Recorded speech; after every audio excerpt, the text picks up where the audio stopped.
Building your own home is a big achievement in life. Let me tell you about how my marriage started to fall apart just after we reached this peak of happiness. My name is Abigail, and I'm 30 years old. My family includes my husband Gary, who is 35, and our 3-year-old daughter Sarah. We decided to build our dream home. You might think everything was smooth sailing and filled with happiness. That's what most people would assume. But for me, it's quite the opposite. Lately, with our new house being built and problems with my in-laws, I've been endlessly worried. The first sign of trouble in our relationship came when we left Sarah at my in-laws' place. Both my husband and I work, so we rarely have any free time. On weekdays, we spend our weekends searching for the right materials and discussing the design of our house. When we took Sarah with us, she would often get bored and restless, so we usually left her with my parents who live close by. But one morning, my father fell and had to see the doctor, so he couldn't watch Sarah. I thought we should cancel our plans for the day. However, Gary suggested, why not leave her at my parents' house? Honestly, I don't have a good relationship with my in-laws. They don't think they need to respect their son's wife. To them, since I'm married into the family, they can say whatever they want. What century are they living in? I felt uncomfortable asking them to babysit a 3-year-old, but if we postponed our plans, it would delay finishing our house. Despite my doubts, we decided to leave Sarah with my in-laws for the day. After we finished our tasks, we stopped at a store and bought some expensive pastries as a thank you gift, then went straight to my in-laws' house. When we arrived that evening, maybe because of the gift, they seemed to be in a good mood. After thanking my mother-in-law and father-in-law, on our way home Sarah asked, "Where's Grandpa and Grandma's room in our new house?" "Sweetie, what do you mean? Did Grandpa and Grandma ask you that?" "What did you tell them?" I asked. "I told them I didn't know," she replied, then went back to talking with her stuffed penguin she calls my parents. Granddad and Granny, so Grandpa and Grandma would refer to Gary's parents. Perhaps they were wondering if there's a guest room for them in our new house. At least, that's what I thought back then. After that day, my in-laws started visiting frequently, especially in the evenings on weekdays or holidays when we were home. Right now, we're living in a small, older apartment to save money for our house. Whenever my in-laws came over, they would immediately sit down on our dining chairs or sofa, asking to see the blueprints and paperwork for our house that was still being built. Before I could say anything, Gary would eagerly show them everything, explaining in detail. Why does he show them every time? It's already exhausting. They visited so often that my mother-in-law bombarded me with questions. It felt like I was being interrogated in a congressional hearing. It wasn't my husband in the hot seat, but me. I could almost hear the debate moderator saying, "Mil, you may speak." She would scrutinize the blueprint, pointing out flaws in the kitchen's layout and insisting we needed more guest rooms. She'd argue about the need for spare space and even joke about the declining birth rate, thankfully not seriously asking for my thoughts on it.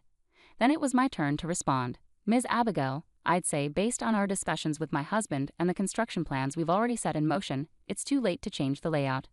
But my frustration grew as more questions followed about furniture and appliances. My mother-in-law claims to be a home expert.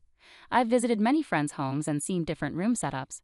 With that experience, I can easily recognize comfortable rooms and quality furniture.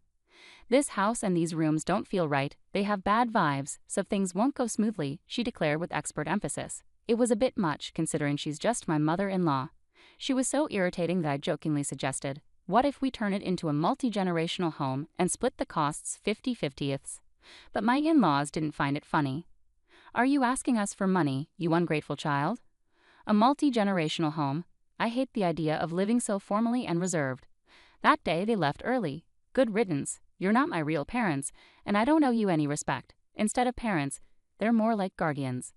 Later that night, after putting our daughter to bed, my husband came to me looking frustrated. "Mom and Dad mean well, so don't be so distant with them." Cold? I didn't mean to come off that way, but aren't your parents being a bit rude? They constantly interfere with our decisions about our home. It's like they always look down on me, see me just as their daughter-in-law. That's just how parents are. It feels disrespectful to dismiss their advice like that. Don't you understand how that feels? Take a moment to think about it calmly. From then on, my husband turned away and didn't speak to me. I know they're your parents, but we're a separate household, and they haven't given us any financial support. They don't contribute financially but still have a lot to say. Isn't that unfair?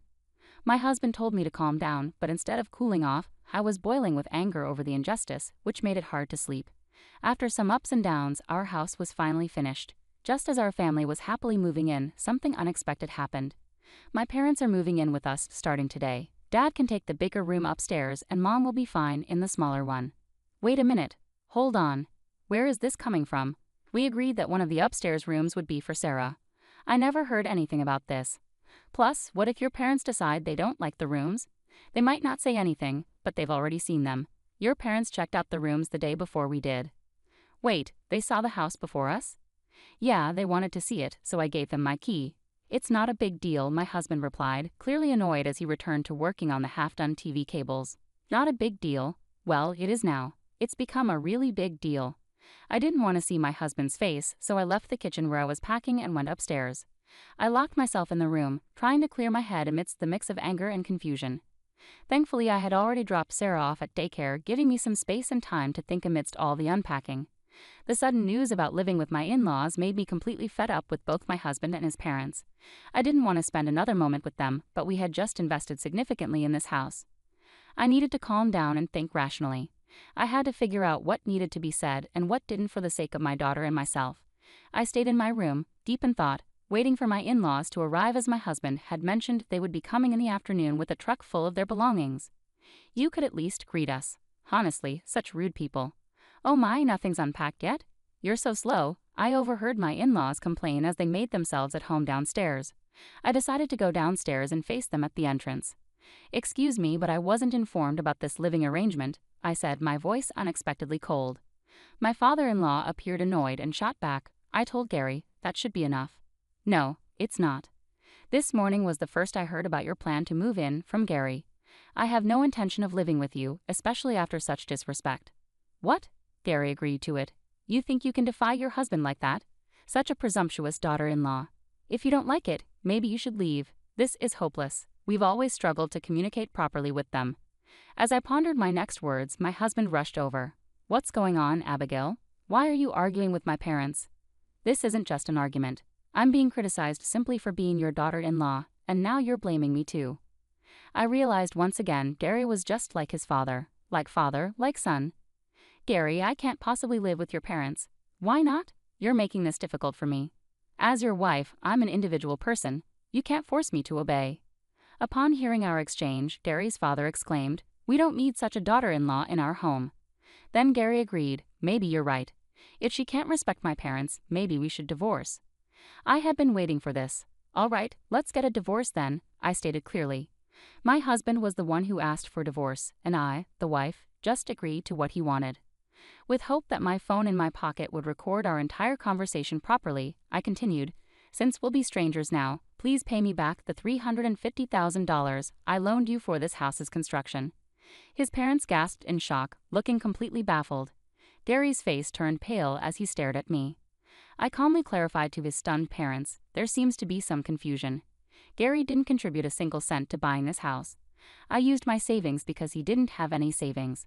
We both worked and split our living expenses equally. The plan was to save individually, but he spent his money instead of saving. Abigail, that's enough, Gary interjected. It's true. Yet when we bought the house, Gary insisted it be in his name. That's why I loaned him the money, and we have a written agreement to prove it. No way, Gary exclaimed.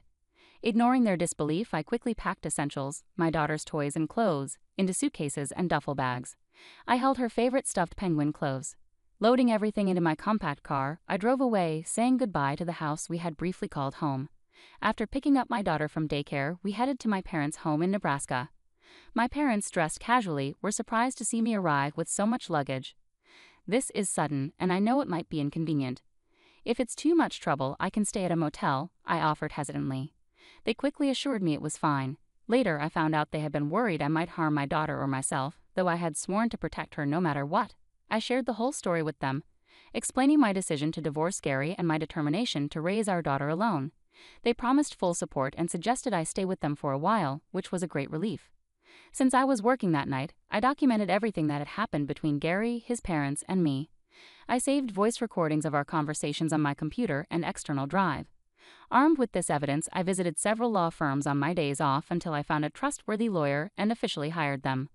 A week flew by in the hustle of everyday life since I left our new house. That day, after finishing work and leaving the office, I was surprised to find someone waiting for me. It was my husband, or rather ex-husband, though technically still my husband on paper until the divorce was finalized. I had no intention of speaking with him, but the fear of potential aggression kept me on edge. So I thought we should go somewhere public, he suggested, and we entered a coffee shop together. I made sure to activate the recording function on my phone, just in case. Trying to remain calm, I asked, "Do you have something to discuss?" "Yes, about the house. I'll transfer it to you and change the name on the deed. Can we consider the money issue settled?" "I'm sorry, but I can't live in that house anymore, especially after your parents were there before us."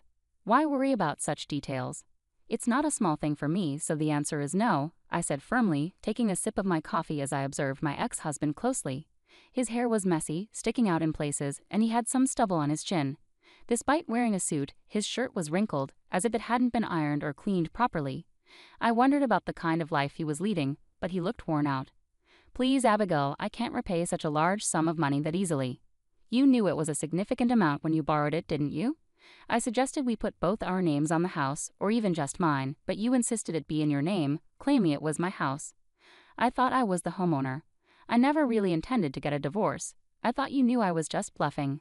I was serious. "I'm done with you, and I'm definitely getting a divorce. It's not just about your lack of responsibility. I can't handle your rude parents either." "But I have to go. Sarah is waiting for me." "Wait, I'm taking Sarah with me." Fear gripped me at my ex-husband's words. When I returned to my parents' house, I asked them to be cautious, afraid he might try to take Sarah by force. A few days after my ex-husband's visit, I received word that my in-laws were at Sarah's daycare. I left work early and hurried to the daycare. Fortunately, I had informed them beforehand, so they had my in-laws waiting in a separate room where they couldn't see Sarah. As soon as I entered the room with my in-laws, they started shouting at me. "Give us our granddaughter back, you gold-digging thief." "What do you mean, thief? I haven't stolen anything." "If you're not a thief, then you must be a con artist. You must have done something shady to get that kind of money at your age. It doesn't make sense for you to have so much money." "No, all the money I lent to Gary was mine. It's all from my hard work, my savings, and the gift money from my parents and grandmother." "What gift money?" "Every year my parents gifted me a certain amount to avoid taxes, which was directly deposited into my account. Along with money from selling some stocks and my savings, that's where it all came from." "So all that money really was yours. Didn't you give any money as a gift to Gary?" "You can still make gifts, you know." My father-in-law grunted and fell silent. "They like to spend on expensive things and show off, enjoying luxury above all. As a regular working-class family without passive income, it's clear they probably don't have much in savings. They would never have thought to give money like my parents did." "I'm sorry, but I'm divorcing Gary. I'll be taking custody of Sarah. Please don't come to the daycare anymore."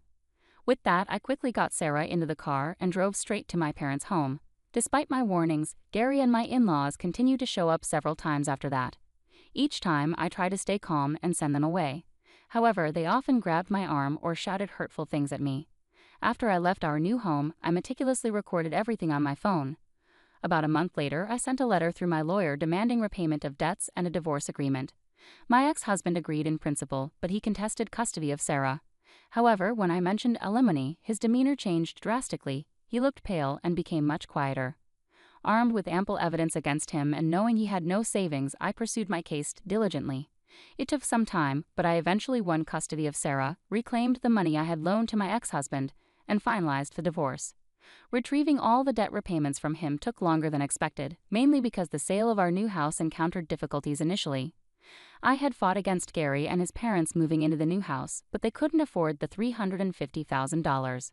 Gary lacked savings, and even if his parents sold their old home, it wouldn't cover the cost. Eventually, they had to list the new house for less than they bought it for. After several price drops, they finally found a buyer. The difference between the buying and selling prices, along with real estate commissions, was borrowed from the bank by my ex-husband. Losing the house and burdened with debt, my ex-husband ended up moving back in with his parents into their old, run-down house. To make matters worse, Gary's divorced sister also moved back in with her 2 teenage sons. Now 6 people were squeezed into a small, old home. It quickly gained a reputation in the neighborhood for constant arguments and tension. Fortunately, that family no longer bothered us. With Gary struggling to afford child support, it's no surprise he's kept a low profile. 4 years have passed since then, and my daughter Sarah is now in 2nd grade. We're renting a place near my parents' home, and on days when I'm late from work, they look after Sarah. Despite the challenges, we're managing well and enjoying our time together. I had thought I might stay single and continue living like this forever, but recently I've started dating someone. He's a 36-year-old man who was previously married and has a daughter in 1st grade. We got to know each other through school drop-offs and pickups, and he eventually expressed his feelings for me. Lately, we've been going out together with our daughters. The other day, Sarah casually mentioned, if we ever build a house, it'd be nice if all four of us had our own rooms, and maybe we could get a dog. My heart skipped a beat. In fact, he had proposed to me not long ago. Both of us have daughters, and they come first in our decisions, so I haven't given him a definite answer yet. But now, I've made up my mind. I hugged Sarah tightly and said, "That sounds wonderful. I'd love to build a new home. This time, we'll all discuss it together as a family and make sure it's a place where everyone can be happy."